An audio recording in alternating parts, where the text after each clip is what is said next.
E como é sabido da igreja, no último domingo do mês, pela manhã e pela noite, nós expomos a Epístola aos Hebreus. Abram, por favor, então, Hebreus, capítulo 11, onde nós paramos a última vez, e continuaremos no versículo seguinte da nossa última exposição, do versículo 4 até o versículo 6, será a exposição dessa manhã. Hebreus, capítulo 11, versículo 4 ao versículo 6.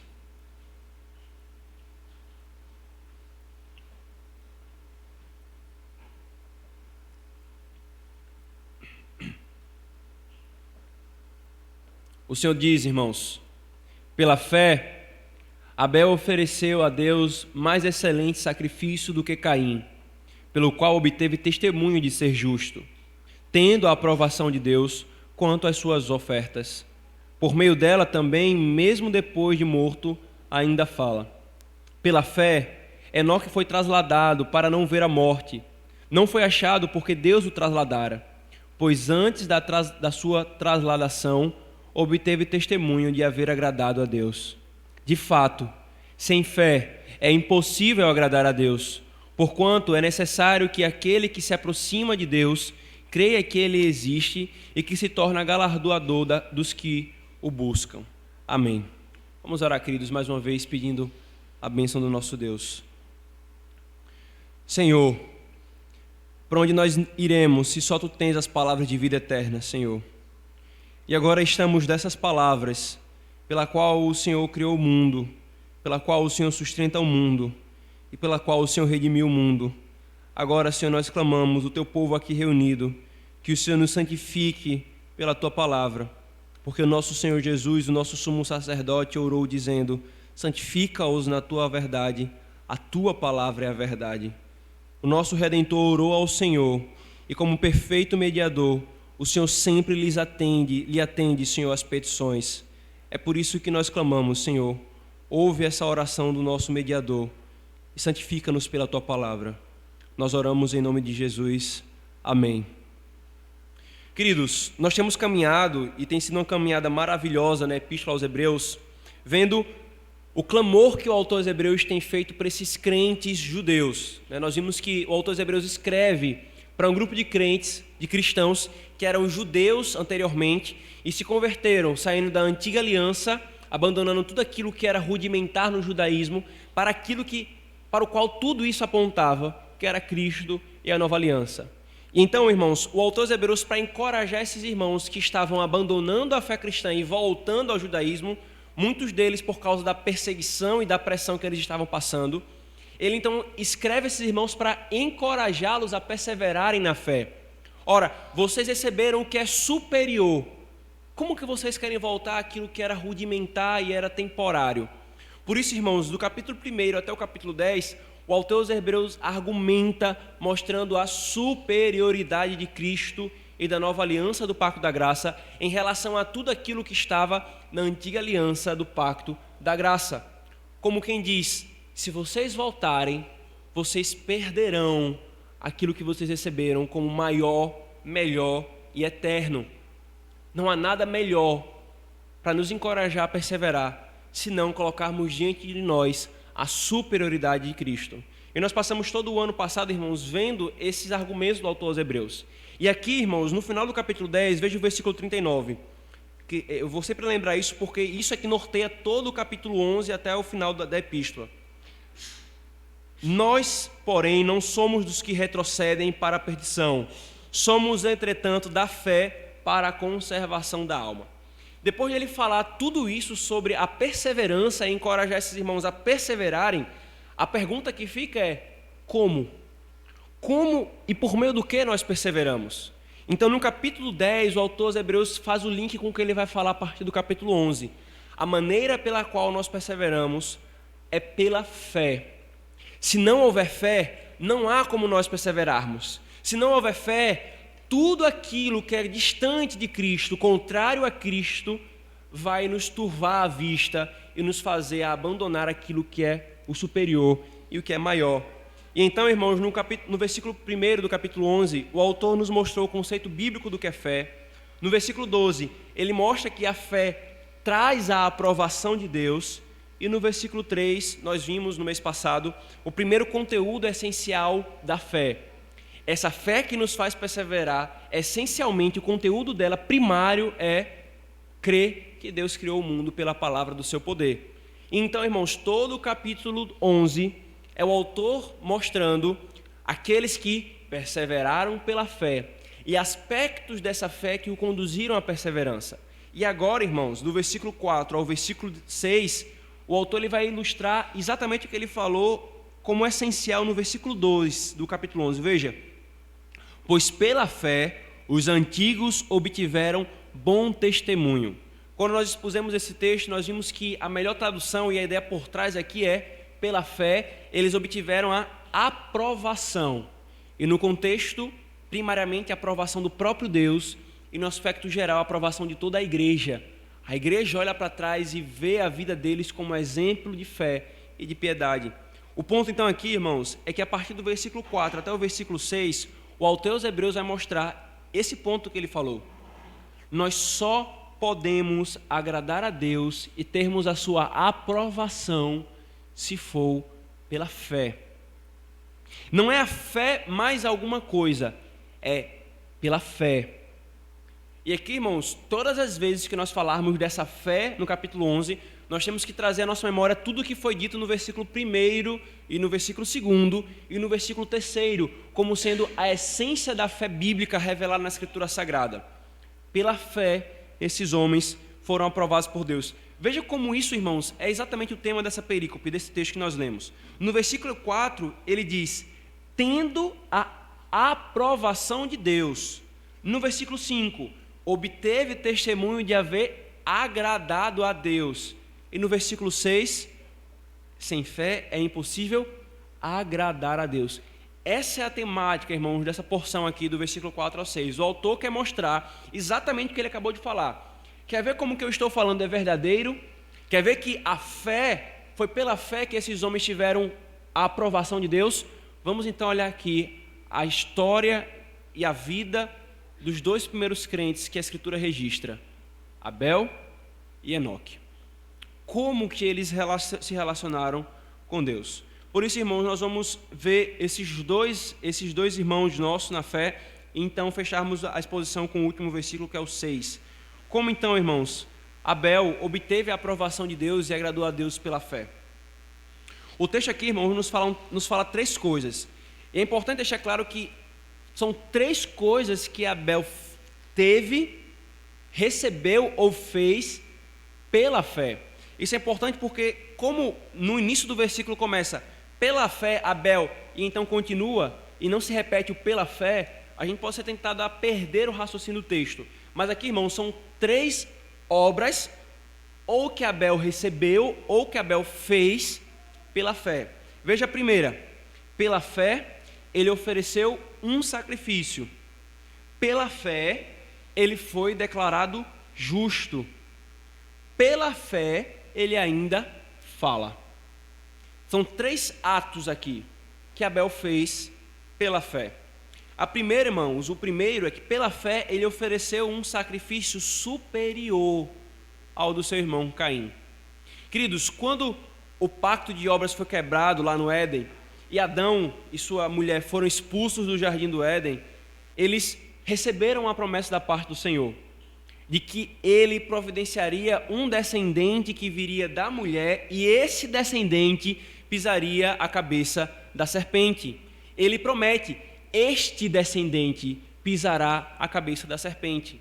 Então, nós vimos, quando nós expusemos Gênesis capítulo 3, nas nossas exposições de Gênesis, que Adão e Eva externaram a fé nessa promessa pelo fato de Adão ter mudado o nome da sua mulher, que era mulher, Ishá, para Eva, a mãe da humanidade, a mãe do descendente, a mãe do homem. E então a narrativa continua e nos é apresentada em Gênesis capítulo 4, exatamente Eva gerando um filho. Não nos é dito se Caim foi o primeiro filho, de maneira geral, ou se foi o primeiro homem. Mas o que nos é dito é que a maneira como ela recebe Caim em seus braços mostra exatamente essa expectativa dessa promessa. O Senhor me deu um varão. O problema é que não era o varão que o Senhor havia prometido ainda. E então Deus dá a eles um outro filho, Abel. Também não nos é dito se é o segundo, o terceiro, apenas esse destaque. Abel é mais novo que Caim. E nesse contexto, então, irmãos, pode-se supor sem abuso, sem forçação de barra, sem dúvida, Adão e Eva instruíram os seus filhos acerca desse Deus Criador. Adão e Eva relataram para eles o que é que eles fizeram lá no Jardim do Éden, que explicava tudo isso que eles estavam vivendo, a realidade do pecado, a realidade da morte. E eles instruíram esse filho dizendo: ele nos deu uma promessa, nós aguardamos o descendente que virá e acabará com tudo isso que nós fizemos, acabará com aquilo que a serpente fez conosco e em nós.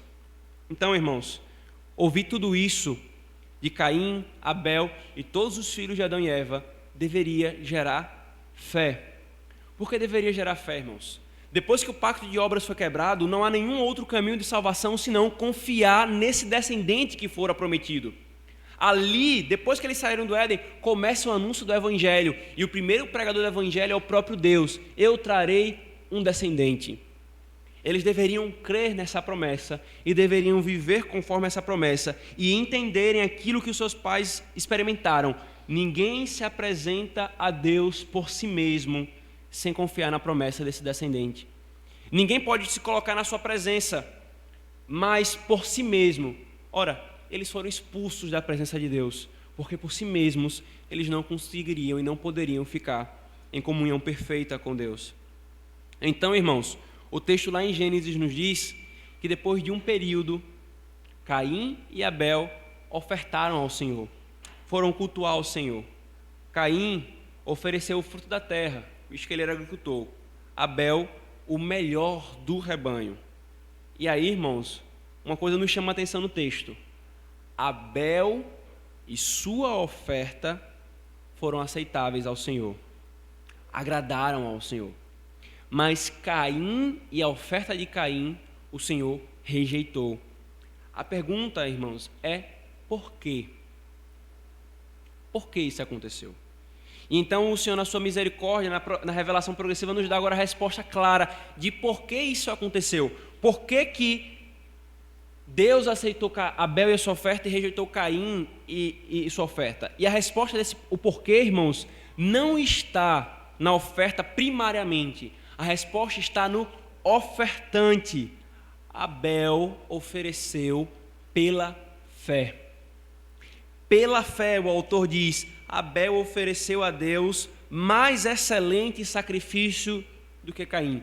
A essência da agradabilidade dessa oferta, a essência de ele ter sido aceitado na presença de Deus foi a fé. A fé, irmãos. Deus requer, queridos, o culto conforme Ele diz. E aqui, quando nós estudamos sobre o princípio regulador do culto, nós vimos que essa é a primeira revelação, no contexto da redenção, sobre o princípio regulador do culto. Nós não adoramos a Deus conforme nós inventamos, nós não adoramos a Deus conforme imaginação e superstição, conforme tradicionalismo humano. Nós adoramos a Deus conforme Deus diz que deve ser adorado. E o primeiro elemento desse princípio regulador foi revelado aqui, e está sendo esclarecido agora em Hebreus. Eles foram recebidos, Abel foi recebido por causa da sua fé. Por causa da sua fé. Primeiro, irmãos, Deus tende a aceitar o ofertante para depois aceitar a oferta desse ofertante. O ofertante só é aceito pela fé. Primeiro Deus aceita o ofertante para depois aceitar a sua oferta. E aqui, irmãos, está exatamente a glória do Evangelho revelada a nós lá em Gênesis capítulo 4 e retomada aqui pelo autor aos Hebreus. Nós só podemos cultuar a Deus se for pela fé, porque nós só seremos aceitos na presença de Deus com fé. Com fé em quem? No descendente, em Cristo. Nenhum homem que existiu ou venha existir por geração ordinária pode ser aceito na presença de Deus por si só. Ele precisa se apresentar vestido com as vestes de outro. Assim como Jacó só recebeu a bênção do seu pai porque estava usando as vestes de Esaú, assim também os homens só são recebidos diante de Deus porque vestem as vestes de outro, a justiça de Cristo. Se nessa roupa tiver mesclada a justiça de Cristo com a justiça de outros, ou a minha própria justiça, eu sou expulso da presença de Deus. E como é que essa justiça, como que essas vestes são colocadas sobre nós? Pela fé. Pela fé, irmãos, nós cultuamos a Deus. Pela fé, queridos. E Ele ainda continua requerendo a fé para ser adorado. Além de tudo que foi revelado no princípio regulador do culto posteriormente, nós só podemos ser aceitos nesse culto que nós estamos ofertando aqui, se ele for oferecido pela fé. Por mais excelentes, irmãos, que sejam as suas obras, por mais cuidadoso seja o seu coração naquilo que você faz ao Senhor, isso não tem valor diante de Deus. Porque nós estamos em um pacto, nós estávamos numa condição de um pacto quebrado. Apenas pela fé é que essas obras têm valor diante do Senhor. Por isso, irmão, como você tem cultuado a Deus? Como você tem adorado a Deus? Você cultua com fé em Cristo ou com mero externalismo, com mero ritualismo, considerando o culto como um mero ritual? Algo que tem que ser feito. O seu coração está em cada ordenança. O seu coração está em cada letra que está sendo lida da palavra de Deus com fé. O seu coração participa da ceia do Senhor com fé.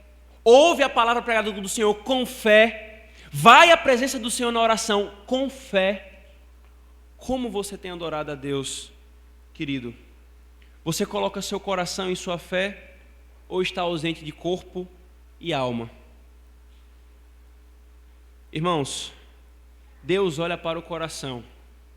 Nós somos defensores do princípio regulador do culto e os nossos pais pagaram o preço por essa doutrina com o seu próprio sangue, para terem liberdade de adorar a Deus conforme a palavra de Deus diz. E esse princípio, irmãos, diz que Deus deve ser adorado não apenas externamente da forma correta, mas internamente da forma correta. O problema de muitos que hoje têm defendido o princípio regulador do culto corretamente. O problema de muitos é achar que ele simplesmente regula o exterior. Se nós fazemos tudo certinho, tá show de bola. Ótimo.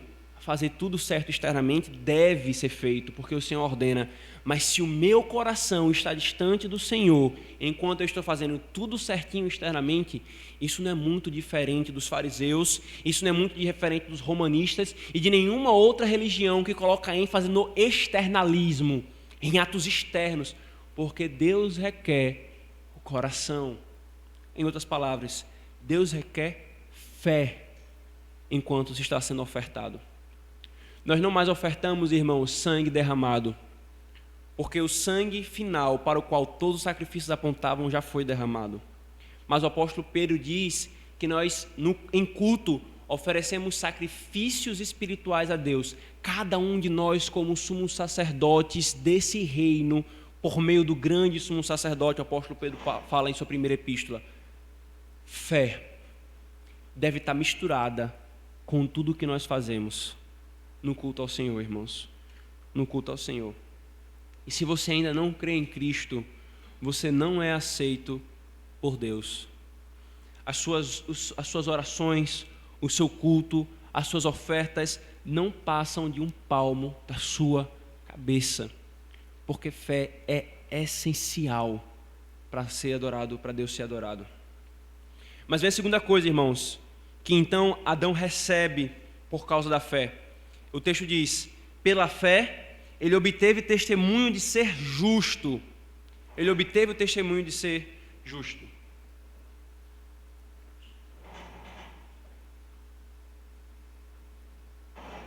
Aqui, irmãos, é aqui onde muitos escorregam, porque pensam que o que o texto está dizendo é que está sendo dito que Abel tem uma justiça própria. Então ele obteve testemunho: você é justo, Abel, por uma justiça própria. Mas nem o texto permite isso, nem o contexto exatamente da narrativa. Eles acabaram de cair em pecado. Eles acabaram de ser expulsos do jardim do Éden, deixando claro: vocês não são justos.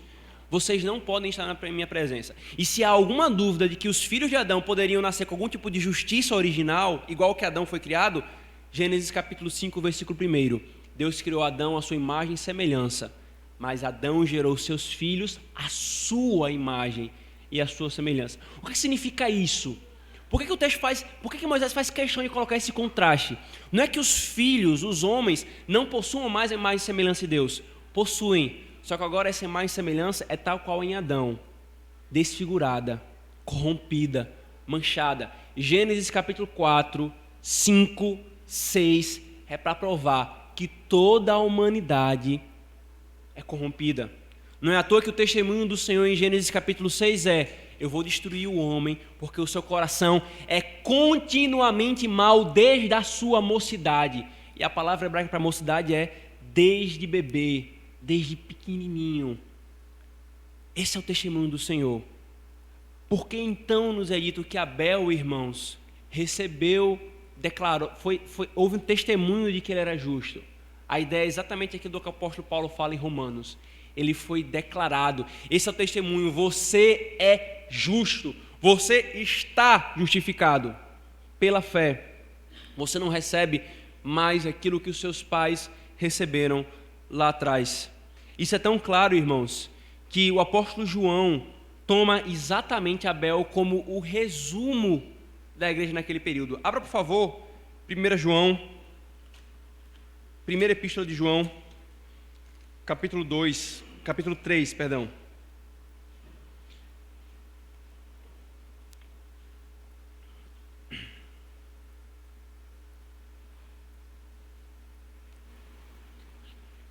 João, 1 João, capítulo 3, versículo 12 e 13.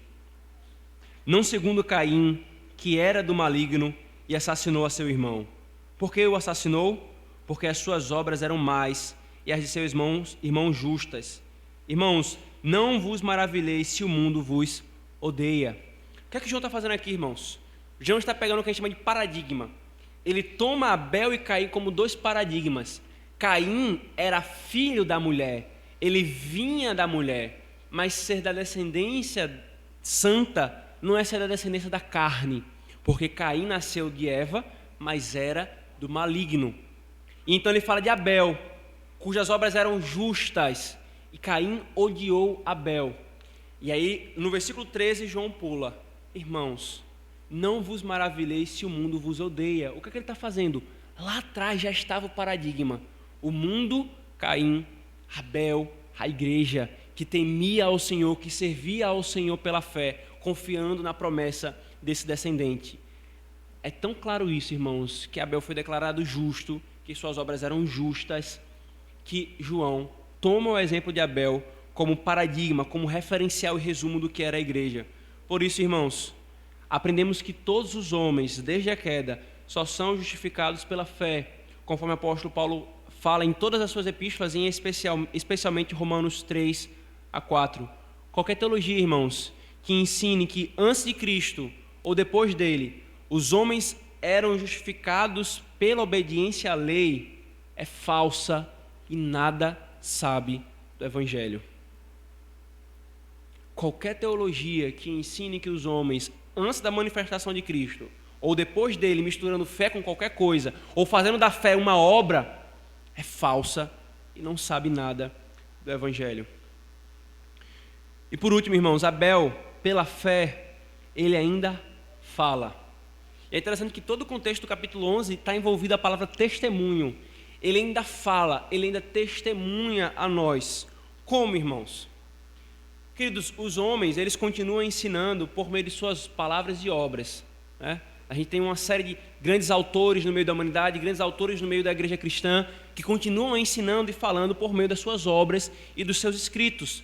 Mas Abel não escreveu uma única obra, não deixou nenhum tratado ou poesia.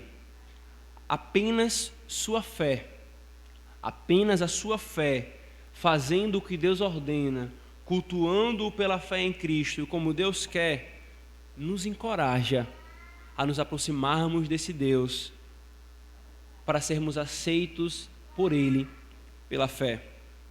Isso é tanto, irmãos, que o texto vai e enfatiza, voltando para o versículo 4, capítulo 11, tendo a aprovação de Deus quanto às suas ofertas. Então, irmãos, cultuando a Deus como Ele requer, sendo justificado pela fé, nos é dito então que Deus aceitou e aprovou e se agradou de Abel. Por quê? Porque primeiro Deus recebe o homem para depois receber a sua oferta. E para ele receber o homem, esse homem tem que ter diante de si a fé no descendente prometido. Abel, irmãos, foi aprovado e agradou a Deus, porque sem fé é impossível agradar a Deus. E então, irmãos, o autor passa para o segundo personagem, o segundo exemplo que ele quer tomar, Enoque. O segundo exemplo, irmãos, Abel foi assassinado pelo seu irmão, então Deus deu a Eva um outro filho no lugar de Abel, Sete. Por que outro filho no lugar de Abel? Porque Abel era exatamente a igreja, a semente santa. Esse foi morto pelo mundo, mas Deus não deixou que a sua obra de redenção, o seu plano de redenção fosse frustrado e colocou outro no lugar de Abel, Sete. E de Sete vem a linhagem santa, a descendência que leva até Cristo. E na descrição dessa descendência, na genealogia do capítulo 5 de Gênesis, irmãos, nos é apresentado um homem chamado Enoque. É o sexto depois de Sete. Eu fui tentar fazer o cálculo, é o tataraneto de Adão. Tataraneto de Adão. Adão tinha mais ou menos 500 anos quando Enoque nasceu. O que nos chama a atenção, irmãos, é o que eu quero falar nessa genealogia. Vamos lá para Gênesis, por favor, capítulo 5. Gênesis 5, 21 e 24.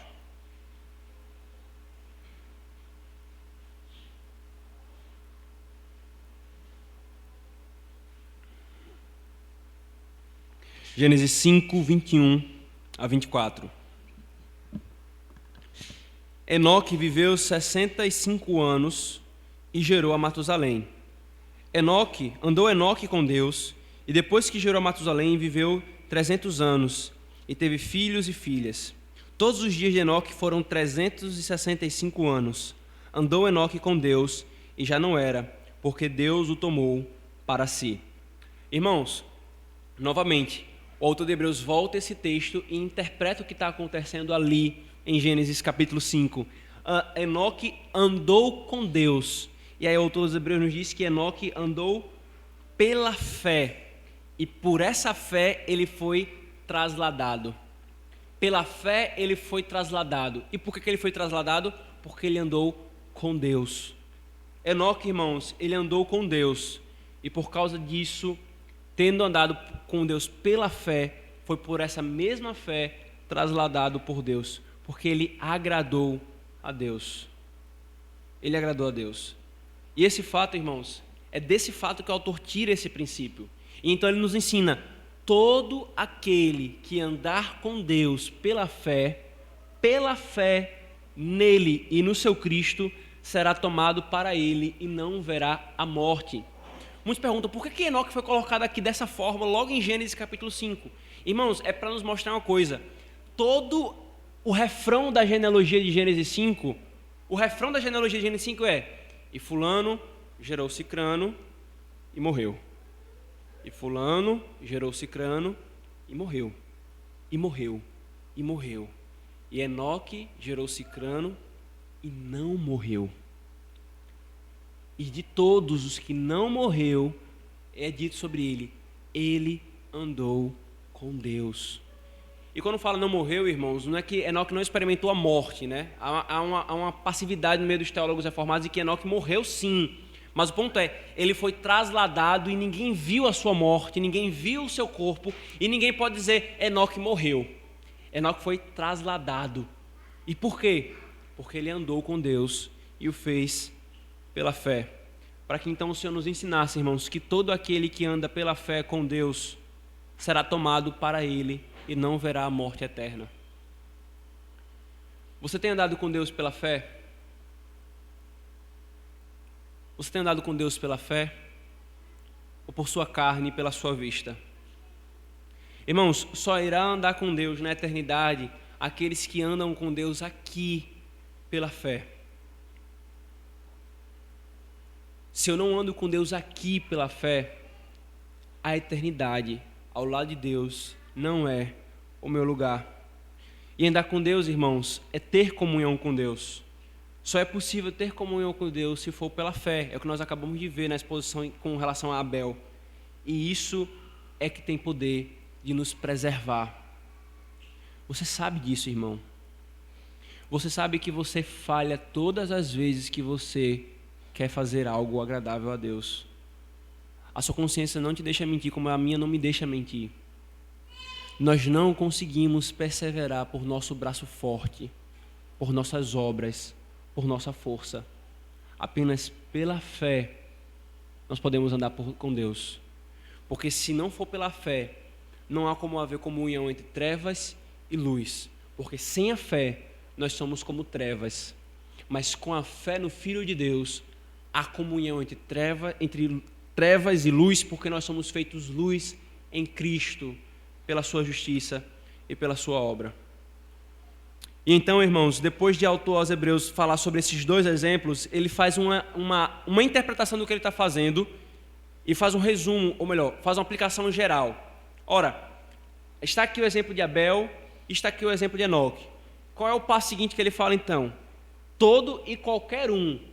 Enoque foi agradado, Abel agradou a Deus pela fé, Enoque agradou a Deus pela fé. Sabe qual é a implicação? O autor fala: todo e qualquer um que tiver fé, a fé que eu acabei de falar no versículo 1, 2 e 3, não é qualquer conceito de fé, não é qualquer ideia de fé, é essa fé que eu estou falando aqui, esse agradará a Deus. Esse agradará a Deus.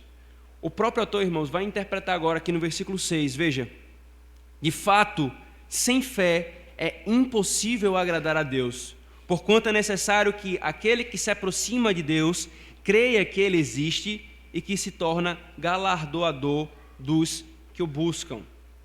Irmãos, ele é claro numa coisa: sem fé é impossível agradar a Deus. Só se agrada a Deus pela fé, por meio da fé. Toda tentativa, irmãos, toda a tentativa, sem medo de errar, toda a tentativa de agradar a Deus sem ser por meio da fé é tola e é colocar-se exatamente sob o desagrado de Deus. Só se pode agradar a Deus pela fé. Ora, irmãos, se Deus diz em sua palavra que o único meio pelo qual o homem pode se aproximar dele, ele bloqueou o caminho de retorno ao Éden, irmãos, para deixar claro: vocês não podem voltar por suas próprias obras. Adão e Eva tentou cobrir a sua nudez, o seu pecado. Com suas próprias obras, eles fizeram com suas mãos vestimentas de folhas. E Deus fala: não é assim. Vocês não conseguem mais por si mesmos cobrir a sua nudez. Sou eu quem vou fazer. Mata o animal e cobre ele com suas vestimentas. Não é você. Não há nada que você possa fazer. Não é uma coparticipação. A salvação não é plano de saúde coparticipativo. A salvação é: eu faço porque vocês não conseguem fazer. Eu abro um novo caminho, porque por esse caminho que vocês poderiam retornar, vocês não retornam mais. Por que, irmãos, essa ênfase? Para deixar claro: sem fé é impossível agradar a Deus. Sem a fé nisso que ele está falando, é impossível agradar a Deus. Os homens, irmãos, inventaram muitos meios de tentar agradarem a Deus e serem aceitos por Ele. Boas obras, promessas e votos, mandingas, corrente de oração, penitência, copo d'água, tudo fruto da imaginação do homem. Tudo fruto de superstição. Nada fundamentado na correta interpretação da palavra de Deus. Nada, irmãos, que o homem invente pode fazê-lo aceitável à presença de Deus. Porque se houvesse alguma coisa, irmãos, que o homem poderia fazer, para que Cristo? Por isso que desprezar a fé, ou querer misturar a fé em Cristo com mais alguma coisa que nós possamos fazer, ou transformar a fé em uma obra, é exatamente desprezar ao que Cristo fez. É desprezar o caminho que Deus deu. Por isso, sem fé, é impossível agradar a Deus. Somente pela fé no testemunho de Deus, no Cristo que Ele anuncia, é que se pode agradá-lo. A pergunta então vem, irmãos: como é que eu agradarei a Deus se não acredito em sua palavra e no seu testemunho? Vocês preferem crer em um Cristo inventado pelos homens do que no Cristo que é revelado na palavra de Deus? E aqui, irmãos, eu vivi recentemente uma situação inusitada. Uma pessoa romanista questionou a maneira como eu e minha esposa educávamos nossos filhos, o nosso filho, né? A gente só tem um por enquanto. O nosso filho. Então, a minha disposição foi abrir a Escritura e falar, é por causa disso. Quando eu abri a Escritura, a pessoa fala, não, nem vem com isso, você não sabe nem quem foi que escreveu isso aí. Mas a pessoa está o tempo todo falando, Deus te abençoe, vá com Deus, meu Jesus, e aí mistura com idolatria, minha Nossa Senhora, o tempo todo. Como é que se quer agradar a Deus se não se crê no testemunho básico de Deus, a sua palavra como suficiente e autoritativa e autoritativa? O autor deixa claro, irmãos, o porquê da impossibilidade de se agradar a Deus se não for por meio da fé. Primeiro, porque é necessário que aquele que se aproxima de Deus creia que Ele existe. E depois, que Ele galardoa, que Ele recompensa, que Ele abençoa aqueles que o buscam. E, queridos, há 3 coisas aqui. A primeira coisa, eu vou só falar e a gente vai voltar lá já já. Isso é necessário. Isso não é um pode ser, pode não ser, talvez, não. É fundamental. Se não tiver isso, não pode haver o agrado de Deus para com uma pessoa. Segundo, irmãos, o autor fala, deve-se crer que Ele existe. O autor, irmãos, de forma alguma está se referindo aqui a uma existência de Deus no sentido genérico. Sabe aquela pessoa que fala assim, eu não confio muito na Bíblia, eu não vou muito para a igreja, mas eu creio em Deus. Sabe o que é isso? Mentira. Porque enquanto alguma escritura sagrada diz que se pode crer em Deus de uma forma genérica. Queridos, a existência que o autor está se referindo aqui é a existência do Deus de Israel revelado na escritura sagrada. No contexto, o Deus de Abel, o Deus de Enoque, o Deus de Noé, o Deus de Abraão, o Deus de Isaac, o Deus de Jacó, o Deus de José, o Deus de Moisés, o Deus que se revela na escritura sagrada. Um islâmico, irmãos, ele diz que crê que Deus existe. Um espírita diz que crê que Deus existe. Um romanista, igualmente. Um testemunho de Jeová, também. Gnósticos consideram a possibilidade, agnósticos consideram a possibilidade que Deus existe. Assim os deístas, como Albert Einstein e outros, creem no ser supremo. Só que todos esses e muitos outros, irmãos, não creem na existência do Deus revelado na Escritura. Sabe por quê? Porque além de todos esses desfigurarem o ser de Deus que é revelado na Escritura Sagrada, inventando coisas e colocando nesse Deus que é revelado, ou tirando desse Deus que é revelado, alguns desses desprezam totalmente a Cristo. E aí o apóstolo Paulo fala, só se pode crer e se relacionar com Deus e ver a glória de Deus se for na face do Cristo anunciado no Evangelho. Se não crê em Cristo, não se crê no Deus vivo e verdadeiro. Porque só se relaciona e se crê nesse Deus verdadeiro revelado por meio de Cristo. Irmãos, nós não cremos em teologia natural de que é possível o homem ser salvo simplesmente contemplando a criação. A criação mostra que esse Deus existe. A criação mostra que esses homens são indesculpáveis diante de Deus. Mas ela não diz os detalhes, a grandiosidade e a glória de diversos outros atributos de Deus que só são vistos em Cristo. Então, os homens que não creem em Cristo, não creem em Deus, ainda que abram sua boca para dizer, eu creio em Deus. E a Escritura, irmãos, diz que só se pode crer verdadeiramente nesse Deus se for por meio da fé em Cristo, que é Cristo, a revelação máxima desse Deus. Desprezar a Cristo, irmãos, diminuir o seu ser, diminuir um pouquinho a obra desse Cristo, em qualquer aspecto, é automaticamente negar que crer no Deus vivo e verdadeiro, que se revela na Escritura Sagrada. Mas pastor, o senhor está sendo muito radical. Irmãos, a Escritura não deixa espaço para isso. Nós temos que ser firmes nesse ponto, porque se nós relativizarmos, nós atacamos o Evangelho. O autor está dizendo, é necessário crer nesse Deus. Não é num Deus genérico, não é num Deus de um Alá, Não é num Deus que os homens inventam, pegam da Escritura Sagrada e mudam um pouquinho. Não, é no Deus tal qual é revelado aqui na Escritura Sagrada. E terceiro, irmãos, o autor diz, deve-se crer que ele recompensa quem o busca. Isso aqui, irmãos, não é que temos de buscar a Deus com segundas intenções. Não é isso. É tanto, queridos, que Cristo condenou exatamente o povo que o seguia, porque queria os seus milagres, queria as suas bênçãos, mas não o queria. Então o que o autor está falando aqui não é que nós temos que, a fé ela tem que buscar a Deus com segundas intenções. Eu não busco a Deus por Deus, mas por aquilo que Ele tem para me dar. Não é isso, irmãos. Mas o ponto aqui, queridos, é reconhecer que esse Deus faz promessas.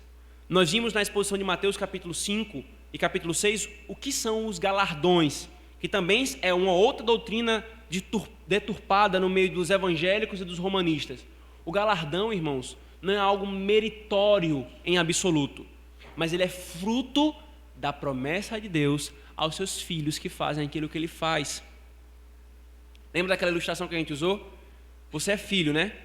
Aí se você tem aquele seu pai bem firme, aí ele fala assim, você tira a nota 10 e fala assim, pai, tirei nota 10. Aí o que seu pai faz? Não faz mais que a sua obrigação. O que é que você recebe? Nada. Mas um pai pode chegar para o filho e falar assim, filho, é sua obrigação tirar 10, mas eu prometo a você que se você tirar um 10, nós vamos passear, fazer uma viagem, ou eu vou te dar um celular, o que for. E aí esse pai se compromete por uma promessa. Eu vou dar. Isso é para lhe encorajar. Você já deveria fazer só pelo fato de ser sua responsabilidade e seu dever, mas eu dou uma promessa. Quando você a fizer, eu lhe recompenso, eu lhe galardoo aquilo que você fez. Por isso, irmãos, crer que Deus galardoa aqueles que o buscam é professar, esse Deus é um Deus que faz promessas. E onde é que estão as promessas de Deus, irmãos? Abram, por favor, o que o apóstolo Paulo fala em 2 Coríntios 1:20.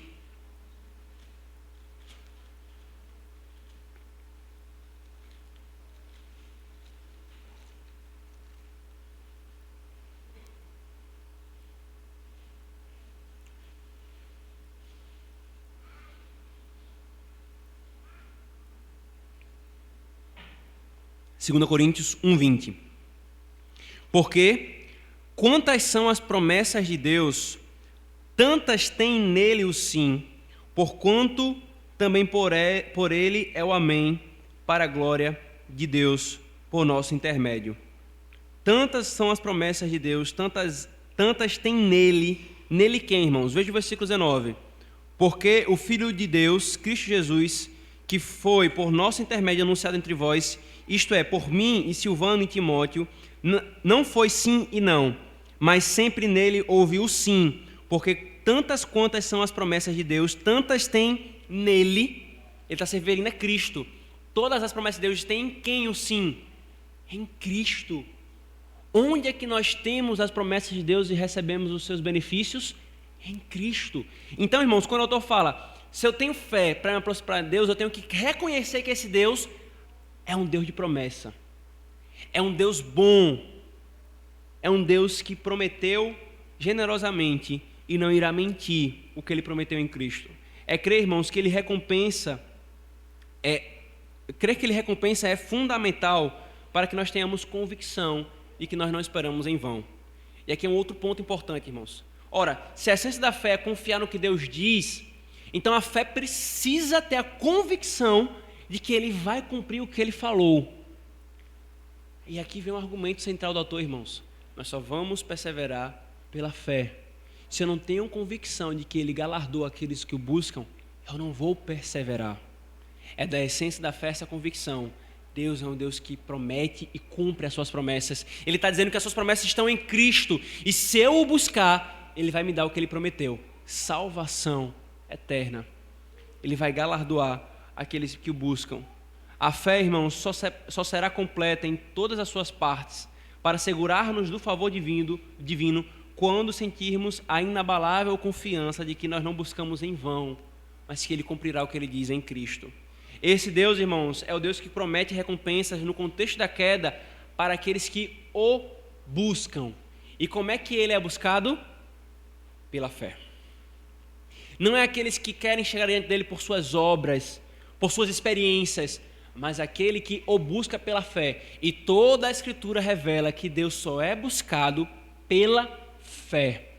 Não há nenhum outro meio de busca pela fé em Cristo. Por isso, irmãos, ter a Cristo é ter as promessas e ver esse Deus que galardoa os que o buscam. Nisso, então, irmãos, não é correto o raciocínio da aposta. Eu procurei confirmar se era realmente o Blaise Pascal com o nosso irmão Daniel, que pesquisa esse autor, que é fantástico em muitos pontos, né? Mas há uma ideia que se vulgarizou, né?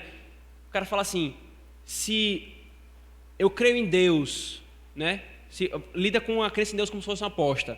Se você crê em Deus e Ele existe, e você colocou a sua fé nele, você ganhou tudo. Se Ele não existe, você não perdeu nada. Mas se você não crê em Deus e Ele existe, você perdeu tudo. Então, esse raciocínio da aposta, irmãos, né? Se Deus existe, se Deus não existe, se Ele existir eu ganhei, se Ele não existir eu não perdi nada. Irmãos, o que eu estou falando é que a essência da fé não há a possibilidade. Nós não temos a possibilidade que se Deus existe, e se Ele existe, Ele vai me recompensar. E se Ele não existe, não é por esse caminho que a fé caminha. Nessa trilha que a fé pisa. Ela diz, Ele existe e Ele recompensa. Não é uma aposta. Eu não chego para os homens com essa dinâmica. Eu chego para os homens dizendo, sem fé é impossível agradar a Deus, porque é necessário que aquele que se aproxima dele creia que Ele exista e que Ele recompensa. Se você não crê, você vai receber o juízo. Ponto. Não há possibilidade, não é uma possibilidade, mas é uma firme certeza, conforme o autor falou. Irmãos, e eu preciso destacar uma coisa aqui então, antes de nós chegarmos nas aplicações finais. Por isso, queridos, nós precisamos ter cuidado com a loucura e insanidade e a apostasia dos romanistas. Vejam aqui, irmãos, é Deus quem recompensa os que o buscam a Ele. É Deus quem recompensa os que buscam a Ele. Ou seja, irmãos, não são santos que recompensam, para que então você possa ver pessoas agradecendo aos santos. Eu agradeço a Deus em primeiro lugar, ainda parece bonito, né? Eu agradeço a Deus em primeiro lugar, e a Nossa Senhora, e a Santa não sei quem, pelo bem que eu consegui, pela aprovação no vestibular. Não são esses homens que recompensam. O autor está falando, é Deus quem recompensa. Não é os que o buscam outros homens com pretensa humildade, como o apóstolo Paulo falaria, com vã humildade, buscando aos anjos, conforme os colossenses estavam dizendo, com a humildade que eu não vou me chegar até Deus, eu sou humilde, Deus é glorioso demais. Isso é escarnecer de Deus, porque Ele está dizendo, vocês têm acesso ao meu trono da graça por meio de Cristo. Colocar qualquer outro mediador é insultar a Deus. Ele não galardoa aqueles que o buscam por meio de outros, mas aqueles que o buscam por meio dele mesmo, que é Cristo. Recompensa aqueles que o buscam. Irmãos, dizer que buscamos outras pessoas por pretensa humildade é ignorância teológica, bíblica e um palavreado sem nexo. Ou nós confiamos que Deus é que recompensa, ou nós não podemos atribuir a glória de Deus a nenhum outro homem, a nenhuma outra pessoa. E veja, irmãos, o autor está dizendo que era necessário esses elementos para se ter a fé que agrada a Deus. Do contrário, é impossível agradar. O problema, irmão, é que às vezes a gente quer ser melhor que Deus, né? Aí Deus está falando assim, sem isso você não me agrada. Aí você tem pessoas se levantando no meio da igreja e diz assim, não é necessário, não é tão necessário assim. Crer no Deus vivo e verdadeiro não é tão necessário assim. Se alguém crê em Deus de uma forma genérica, não importa se é lá ou se é outro, o que importa é a sinceridade. Ele está crendo no Deus errado, mas no final das contas ele quer crer no Deus verdadeiro. Então está suficiente. Irmãos, pasmem, né? Tem gente que ensina isso no meio das igrejas. Tem gente falando isso. Deus está falando, tenta se aproximar de mim sem ser pela fé nesse Cristo que eu estou revelando. Tenta se aproximar de mim por si mesmo. Você não vai encontrar uma poltrona, um trono de um pai gracioso. Você vai encontrar o trono de um juiz justamente irado, com sua ira santa. Por isso, irmãos, Calvino diz, comentando esse texto, o apóstolo não está dizendo simplesmente que os homens devam ser persuadidos de que é possível a existência de algum gênero de divindade, e sim, ele está fazendo referência direta ao Deus verdadeiro. Repito, não será bastante que formulemos uma vaga ideia de Deus, mas é preciso discernir quem é o Deus verdadeiro. Quem é o Deus verdadeiro? Por isso, irmãos, diante do que a Escritura diz, podemos sem medo de errar, dizer que uma das frases mais ridículas, heréticas e apóstatas é aquela que diz que todos os caminhos levam a Deus. Apenas um caminho. E esse caminho disse, eu sou o caminho, a verdade e a vida. Apenas um caminho, apenas uma fé, a fé colocada unicamente em Cristo. Apenas essa fé é que faz o homem agradável a Deus. Considerar os professos em religiões contrárias à palavra de Deus, que eles serão salvos se ele continuar assim, irmãos, é um grande erro.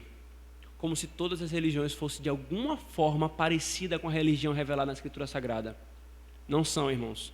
As religiões concebidas pela mente humana, pelo coração idólatra do homem, é tão diferente da religião revelada na Escritura Sagrada, como o Oriente é distante do Ocidente, como o céu é distante da terra. É infinita a distância. É infinita a distância. Todas as religiões, irmãos, que não contêm um genuíno conhecimento de Deus, elas não são apenas fúteis, elas são perniciosas, porque faz com que os homens se enganem. Os homens se enganam achando que estão buscando a Deus. Os homens se enganam achando que estão fazendo o que agrada a Deus, quando Deus está dizendo, parem, só se pode me agradar pela fé no meu Filho. Crente, se você alguma vez falou isso, se você alguma vez pensou isso, ou se você tem defendido e achado isso que a gente acabou de reprovar como implicação desse texto, irmãos, se arrependa disso, querido. Só há um caminho, só há um meio de agradar a Deus. Esse meio é pela fé em Cristo. Você quer agradar a Deus? Você quer agradar a Deus? Você precisa ter fé. Irmãos, nós não temos que ter qualquer fé. A fé que nós temos que ter é a fé que Ele diz que nós devemos que ter. Você será tentado, crente. É uma tentação constante nos nossos corações, como povo de Deus, a querer agradarmos ao Senhor por qualquer outra coisa, se não for pela fé. Deixa eu me explicar uma coisa, irmãos, importante aqui. Nós vamos ser tentados a agradar a Deus por nossas obras, por aquilo que nós fazemos, por aquilo que nós já fomos, por aquilo que nós experimentamos. E sempre nós vamos querer nos colocar diante de Deus com tudo aquilo que nós já fizemos. E aí Deus vai me aceitar. Eu vou ser E eu estou falando aqui, irmãos, não é de falsa religião, não. Estou falando de crente genuíno. A tentação que nós temos, irmãos, de querer sermos aceitáveis a Deus pelas nossas obras. Eu sou um crente tão fiel. Eu não falto um culto. Eu faço meu devocional todos os dias. Eu fujo do pecado. Eu estou caminhando em santidade. Aí começa a criar isso no nosso coração. O que é que está por trás? Eu vou agradar a Deus por minhas obras. E às vezes, irmãos, parte da nossa tristeza pelos nossos pecados, eu falo isso por vocês por experiência própria, não é simplesmente porque a gente pecou e desagradou ao nosso Deus, como um filho fica triste quando desagrada ao seu pai. Parte, muitas vezes, da nossa dor pelo nosso pecado é porque eu não sou aquilo que eu pensava que eu era. Eu já não consigo mais agradar a Deus como eu pensava que eu era. Como eu já falei para vocês que eu falei certa vez para o meu pastor, eu não sabia que eu podia fazer tal coisa. Isso mostra uma visão elevada em nosso coração de nós mesmos e acharmos que podemos agradar a Deus pelas nossas obras. Queridos, nós não podemos ser aceitos na presença de Deus por nossas próprias obras. Isso quer dizer que as obras não têm um papel importante na vida cristã depois da conversão e da justificação pela fé? Não. As obras têm um papel fundamental, irmãos. Há uma vida de santidade para a comunhão com o Senhor. Embora a nossa união com Cristo nunca seja rompida, eu já falei isso para vocês por qualquer coisa que nós façamos. O apóstolo Paulo deixa claro isso em Romanos capítulo 8. Mas a nossa comunhão pode ser afetada com Deus por causa da nossa caminhada ou não em santidade. Se nós nos lançamos aquilo que Deus nos chama como boas obras ou não. Mas o ponto aqui, irmãos, fundamental por trás do que o autor está falando, é que desde a nossa justificação pela fé, a toda a nossa caminhada aqui, irmãos, toda ela é pela fé. O apóstolo Paulo fala em Romanos: o justo viverá por fé. De fé em fé é que o justo caminha. Isso, irmãos, nós temos visto isso em Romanos, nas exposições de Romanos. Isso quer dizer que nós somos declarados justos pela fé. E a nossa caminhada em santificação não é pela carne, é pela fé. Lembra que o apóstolo Paulo fala, condenando aos Gálatas: vocês começaram a caminhada de vocês pelo Espírito. Vocês caminharam a caminhada de vocês pela fé no Filho de Deus. Agora vocês querem continuar com o próprio braço de vocês? Vocês querem lidar com a santificação como se a santificação fosse algo que vocês fazem independente de Deus? Não. Sem mim, nada vocês podem fazer. Nosso Senhor fala em João capítulo 15. Queridos, isso é para lhe encorajar a caminhar na sua santificação pela fé na palavra de Deus, pela fé na obra do Espírito Santo em você, pela fé no uso dos meios de graça, confiando naquele que prometeu os meios de graça. Irmãos, muitas das nossas quedas, muita da nossa incapacidade de vencermos determinados pecados se dá por causa disso. Nós não estamos lutando com o coração em fé, mas estamos lutando com a nossa carne. E a nossa carne é fraca. E a nossa carne nos levará a falhar e a cair. Queridos, não apenas a justificação é pela fé somente, mas a santificação também é pela fé na obra de Cristo. Porque pela fé, irmãos, nós tomamos aquilo que Cristo comprou para nós e é aplicado ao nosso coração. É pela fé que o Espírito Santo faz aquilo que Cristo fez e comprou nosso e aplica em nós, transformando-nos inteiramente. Por isso, crente, não caminhe na sua caminhada de santificação com a sua carne, mas também pela fé. Só assim, não apenas seremos declarados justos como Abel foi, como Noé foi, como Enoque foi, mas também caminharemos santamente pela fé. Pela fé. Mas se você não crê em Cristo, eu preciso deixar claro para você: não agrada a Deus. Você não agrada a Deus. Mas Ele é tão gracioso, que Ele diz: se você crer no meu Filho, você cairá no meu agrado. E assim como eu falei do meu Filho, este é o meu Filho amado em quem eu me agrado, eu falarei de você quando você crer no meu Filho. Igreja, caminhamos pela fé no nosso Senhor Jesus Cristo. Oremos. Senhor, obrigado pela Tua palavra que nos mostra o caminho da salvação, Senhor. Nos mostra, Senhor, que nós só podemos perseverar pela fé. Se em algum momento nós quisermos misturar essa revelação com as nossas obras, Senhor, nós perdemos toda a esperança e a certeza. Mas porque ela está fundamentada no Senhor, o Senhor só nos chama a crermos. E até essa fé que nos é colocada como requisito do pacto da graça, a fé e o arrependimento, o Senhor nos diz: isso também é graça minha, sou eu que dou. Sou eu que dou como dádiva, porque o Senhor é o autor e consumador da nossa fé. Senhor Deus, nos dá essa fé então, Senhor. Nos dá a graça para que possamos caminhar perseverantemente na luta contra o pecado, na vida cristã, e fazer o Teu nome glorificado, Senhor. Nós oramos em nome de Jesus. Amém.